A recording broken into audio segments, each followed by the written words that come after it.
Bienvenue à cette revue hebdomadaire des marchés boursiers Cachemire. On est dimanche 15 février 2026. Présentation notamment Leslie Lévesque, courtière immobilière, dans la région de Québec, Rive-Nord, Rive-Sud. Vous voulez vendre rapidement. Plus de 535 maisons vendues au cours des dernières années par Leslie Lévesque. Alors, c'est pas compliqué. leslielevesque.ca de l'agence immobilière EXP, notamment aussi Frédéric Turcotte, conseiller financier. Vous cherchez un conseiller financier, vous en voulez un, vous voulez avoir une deuxième opinion, communiquez avec lui, frédéricturcotte.com, et il va analyser votre portefeuille. Si vous l'aimez, vous le prenez. ProStar SEO, tout le référencement web maintenant passe par les moteurs de recherche comme ChatGPT, Claude, Anthropic. Si vous n'êtes pas là, vous avez beaucoup de retard à prendre. Vous avez pris beaucoup de retard. Là. Vous avez du retard à rattraper, comme on dit. Donc, ProStarSEO.com va faire en sorte que vous allez être présent sur ces moteurs de recherche-là. Les gens vont chercher des référencements.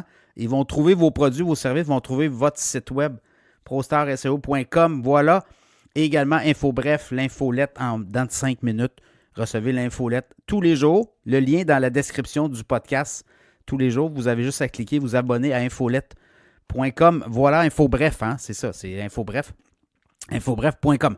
Voilà, hey, quand même, toute une grosse semaine à la bourse quand on regarde les indicateurs, les indices. Mais l'autre chose qui frappe beaucoup, quand vous regardez ça, la cuirasse américaine a comme percé. Là. On est négatif sur la semaine aux États-Unis. Alors, est-ce que c'est un présage? Est-ce qu'on aura justement une descente comme on a eu l'an passé? On avait eu une descente au mois de mars, février-mars, mais ça avait commencé en mars. Les tarifs à Trump, ça avait descendu pas à peu près là, entre début de l'année puis fin mars, début avril, c'était une 20% de descente. Est-ce que c'est ça qu'on va avoir? Et là, il faut savoir, bon, l'intelligence artificielle, là, sans vouloir démolir tout le monde, là, c'est les logiciels qui se font attaquer. Les banques, là, c'est qui? Là? Donc, l'intelligence artificielle va s'attaquer à qui? La prochaine cible, vous l'avez vu, les titres comme Microsoft, Intuit, CrowdStrike, Salesforce et autres, tout ce qui est SaaS aussi, ils ont été attaqués là, par l'intelligence artificielle.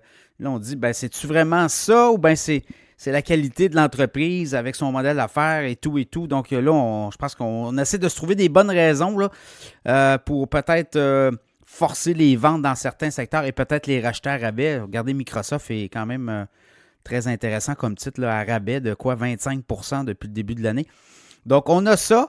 Mais quand vous regardez là, en détail, le TSX, lui, continue. Là. Dernière semaine, c'est quasiment 1,8% de hausse. Depuis le début de l'année, notre bon vieux TSX, 3,7% de hausse. Il domine.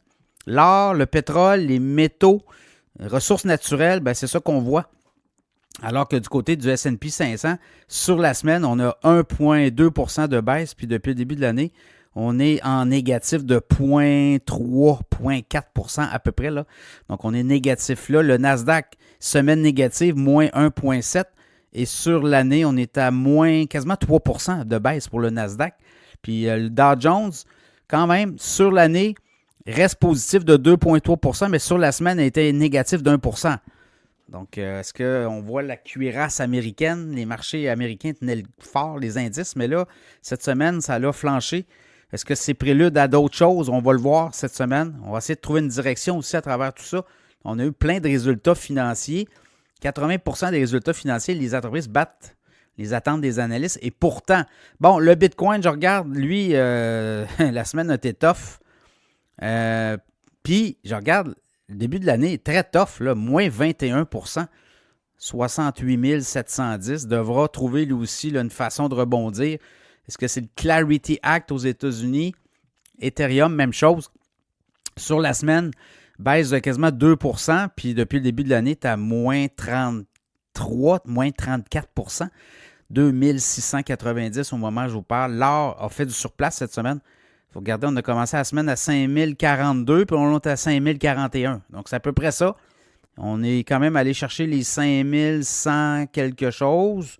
On est descendu autour des 4878 entre les deux, là. Mais quand même, une semaine stable pour l'or, le silver, là, aussi, même chose. On avait débuté la semaine quand même autour des 76, 77 $. On est monté haut, puis on est revenu à 77,32. Donc, c'est à peu près ça. Pour le reste, le pétrole monté, on a commencé la semaine à 63.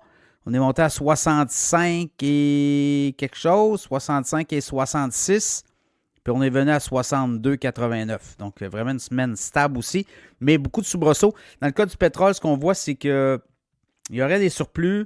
Puis là, avec l'histoire de l'Iran, les Américains disent, bon, finalement, on ne se pognera pas avec l'Iran, là, on a plein bottes. Donc, on va peut-être chercher une entente négociée. On va faire un peu comme on a fait le Venezuela. Hein? On a appris que finalement, que le Venezuela, ça discutait depuis plusieurs mois avant l'attaque du clan Maduro, avant que les États-Unis débarquent pour attaquer le clan Maduro et extraire Maduro. Bon, on négociait avec l'opposition, moi, tout le moins des gens qui étaient pas trop loin. Et là, on a annoncé cette semaine qu'il allait y avoir des élections. Et là, c'est Cuba aussi qu'on surveille. Avec qui on négocie à Cuba? Les Américains, ils n'arriveront pas là, ils vont pas changeront pas le régime au complet. Ils vont vouloir avoir des gens sur place qui vont écouter les ordres. Davantage capitalistes que peut-être socialistes. Voilà, donc c'est ça qu'on voit là. Il y a beaucoup de bruit aussi. Les Epstein Files. Là, on sort les noms aujourd'hui, les listes de noms. Donc ça, on risque d'avoir beaucoup de reportages là-dessus. On a des noms réels. Il y a beaucoup de démocrates là-dedans aussi. Là. Donc, je ne sais pas si ça fait l'affaire des démocrates, tout ça. Donc, les marchés boursiers cette semaine, on va le voir. Là, comme je vous dis, on a percé la cuirasse. Est-ce qu'on va être capable de... Dans le S&P 500, c'est 6800. Est-ce qu'on va être capable de garder le cap pour éventuellement le consolider? Il y a cette semaine aussi des analystes, je pense que c'est JP Morgan, qui ont parlé de 8000 points là, pour la fin de l'année. Fait qu'eux s'attendent quand même à voir les marchés rebondir en mois de mai, juin, juillet, là, donc dans la deuxième partie de l'année. Puis si vous regardez le sommet quand même du S&P 500, là, cette année, on est allé chercher les 6000, à peu près là, 6964, 6980. Donc, on est là-dedans aussi. On est à la porte du 6000. Est-ce qu'on va être capable de défoncer cette porte-là puis de traverser peut-être plus tard? N'oubliez pas que Trump va en Chine, lui, au mois d'avril. Gros voyage. Et là, on pourrait avoir plein d'accords avec les Chinois pour avoir des accords sur le commerce mondial. Et ça peut ouvrir la porte à bien d'autres choses. Donc, on est là-dedans aussi. Donc, voilà quand même, somme toute, une bonne semaine à la bourse dans la mesure où on n'a pas perdu nos chemises, mais on sent que la bourse américaine s'essouffle. Est-ce qu'on va avoir une cassure? On pourrait avoir une cassure, une correction? Est-ce que c'est ça qui nous attend? Comme l'an passé, n'oubliez pas, là, hein, le mois de mars avait été quand même assez violent. Et par la suite, les tarifs de Trump le 2 avril, autour d'eux. Puis après ça, c'est reparti, on a pogné un plancher autour du 7-8 avril. Et ça a été une hausse de 30%. Depuis ce temps-là, c'est beaucoup des descentes, des remontées, des descentes. On va voir. Est-ce que Wall Street va être capable de trouver une direction cette semaine? Ça va être à surveiller.